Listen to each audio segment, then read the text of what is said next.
বেঙ্গালুরু বিস্ফোরণে ধরপাকড়ের পর গতিবিধিতে নজর ছিল। ধৃতদের বেঙ্গালুরু নিয়ে গিয়ে জেরা এনআইএর। এজেন্সি জানতে পেরেছে কর্ণাটকের বেঙ্গালুরুতে বিস্ফোরণ ঘটিয়ে পড়শি রাজ্যে গা ঢাকা দেয় ধৃত জঙ্গিরা।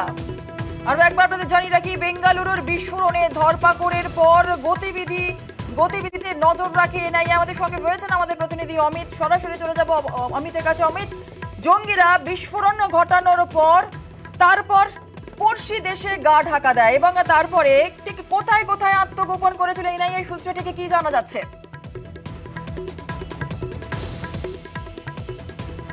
আত্মগোপন করা এবং একই সঙ্গে আত্মগোপন করার জন্য যে বিষয়গুলি তাদের প্রয়োজন ছিল সে সমস্ত কিছু কিন্তু পরিকল্পনা বিস্ফোরণের আগে থেকেই করা হয়েছিল, এমনটাই কিন্তু এখনো পর্যন্ত এনআইএ আধিকারিকরা জানতে পারছেন বা তদন্তে উঠে আসছে। সেক্ষেত্রে পয়লা মার্চ বিস্ফোরণ হওয়ার 2 থেকে 3 দিনের মধ্যেই নিজেদের রাজ্য অর্থাৎ কর্ণাটক ছেড়ে বেরিয়ে গিয়েছিলেন এই দুই আব্দুল মতিন ও মুসাফির। তারা কোথায় গেলেন? এনআইএ সূত্রে দাবি করা হচ্ছে তারা এখনো পর্যন্ত টাওয়ার লোকেশন বা টেকনিক্যাল বিভিন্ন ডিভাইস ট্র্যাক করেছেন তদন্ত করতে গিয়ে তাদের দেখা যাচ্ছে চেন্নাই তারা গেলেন এবং চেন্নাই থেকেই তারা ট্রেনে কলকাতা এসেছিলেন। এই বিষয়টা কিন্তু এখনো পর্যন্ত স্পষ্ট হচ্ছে তদন্তকারী আধিকারিকদের কাছে, এমনটা তারা দাবি করছেন এবং তাদের অনুমান যে ব্যাঙ্গালোর ব্লাস্টের বিস্ফোরণের পরে তারা 2 থেকে 3 দিন কর্ণাটকেই তারা ছিলেন এবং অবস্থা তারা যাচ করছিলেন, অর্থাৎ কি হতে চলেছে, বিস্ফোরণের মোড় কোন দিকে ঘুরতে চলেছে সেখানেই কর্ণাটকে কোথাও একটা গা ঢাকা দিয়ে তারা ছিলেন এবং তারপরেই পরিস্থিতি দেখছে যে বেগতিক হচ্ছে, তারপরেই তারা এলাকা ছাড়েন বা কর্ণাটক ছেড়ে যান, এমনটা কিন্তু দাবি করা হচ্ছে এনআইএর তরফে।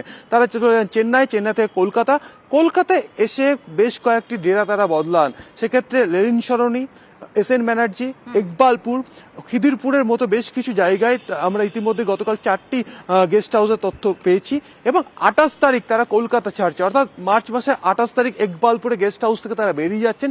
এরপরে ট্যাক্সিতে চেপে আমরা যেটা জানতে পারছি এনআইএ সূত্র যেটা দাবি করছে যে তারা ট্যাক্সিতে চেপে তারা পৌঁছে গিয়েছিলেন হাওড়া স্টেশন সংলগ্ন একটি বাস স্ট্যান্ডে এবং সেখান থেকে কিন্তু তারা চেপে বসেছিলেন কাঁথিগামী বা দীঘাগামী বাসে এবং কাঁথিতে তারা নামার পরে কাঁথি থেকেও কিন্তু তারা ব্রেক করেছেন, কিন্তু কাঁথি থেকে তারা দীঘা কিভাবে গেলেন এই বিষয়গুলো কিন্তু তদন্ত করে দেখা হচ্ছে।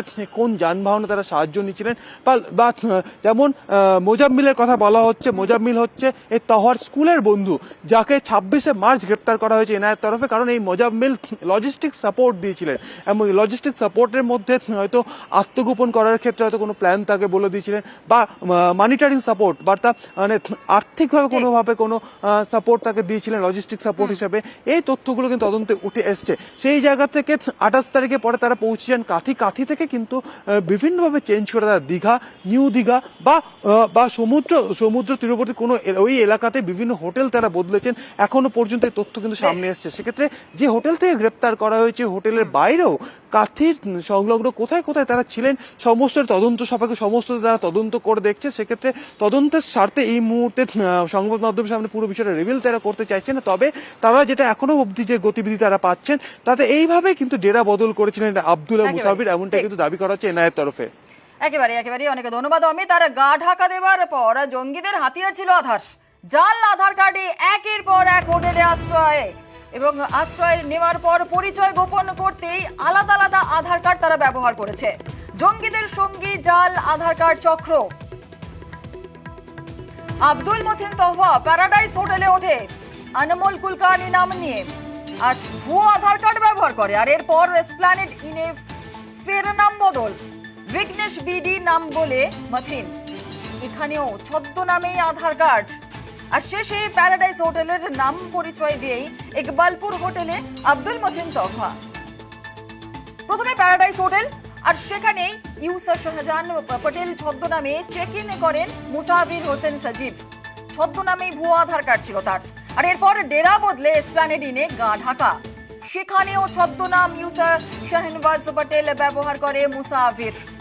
তৃতীয় ডেরা ইকবালপুর হোটেলেও নাম ভাড়িয়ে রুম নিয়েছিল মুসাফির হোসেন সজীব। প্রথম ডেরা এসএন ব্যানার্জি রোডে এসপ্ল্যানেড ইন। 12 মার্চ এখানেই আত্মগোপন 2 জঙ্গির, আর 2 জঙ্গি মুসাফির হোসেন সজীব আর আব্দুল মতিন তহফা। আত্মগোপন করতে ভুয়ো আধার কার্ড এবং পরিচয়পত্র ব্যবহার করে জঙ্গিরা। ছদ্মনাম ইউসা শাহনওয়াজ পটেল ব্যবহার করেন মুসাফির। ছদ্মনাম বিঘ্নেশ বিডি ব্যবহার করেন আব্দুল মতিন তোহফা।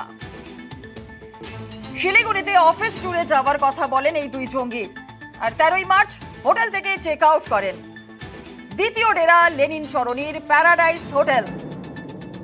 13ই মার্চ এখানে চেক ইন করেন দুই জঙ্গি, মুসাফির হোসেন সজীব এবং আব্দুল মতিন তোহফা। আর এখানেও আত্মগোপন করতে ভুয়ো আধার কার্ড এবং পরিচয়পত্র ব্যবহার করে এই জঙ্গিরা। ছদ্মনাম ইউসা শাহনওয়াজ পটেল ব্যবহার করেন মুসাফির। ছদ্মনাম আনমোল কুলকার্নি ব্যবহার করেন আব্দুল মতিন তোহফা। চেন্নাই হয়ে দার্জিলিং যাওয়ার কথা বলে এই দুই জঙ্গি, আর তারপর 14ই মার্চ হোটেল থেকে চেক আউট মুসাফির তোহফার। তৃতীয় ডেরা ইকবালপুরের ড্রিম হোটেল। 25শে মার্চ এখানে চেক ইন দুই জঙ্গির, আর এখানেও আত্মগোপন করতে ভুয়ো আধার কার্ড ব্যবহার করে। ভুয়ো আধার কার্ড পরিচয়পত্র ব্যবহার জঙ্গিদের। ছদ্মনাম ইউসা শাহনওয়াজ পটেল ব্যবহার করেন মুসাফির। ছদ্মনাম বিঘ্নেশ বিডি ব্যবহার করেন Abdul Matin তোহফা। 28শে March dream hotel থেকে চেক আউট দুই জঙ্গির। ইকবালপুরের হোটেলের সিসি ক্যামেরায় ধৃত দুই জঙ্গির ছবি।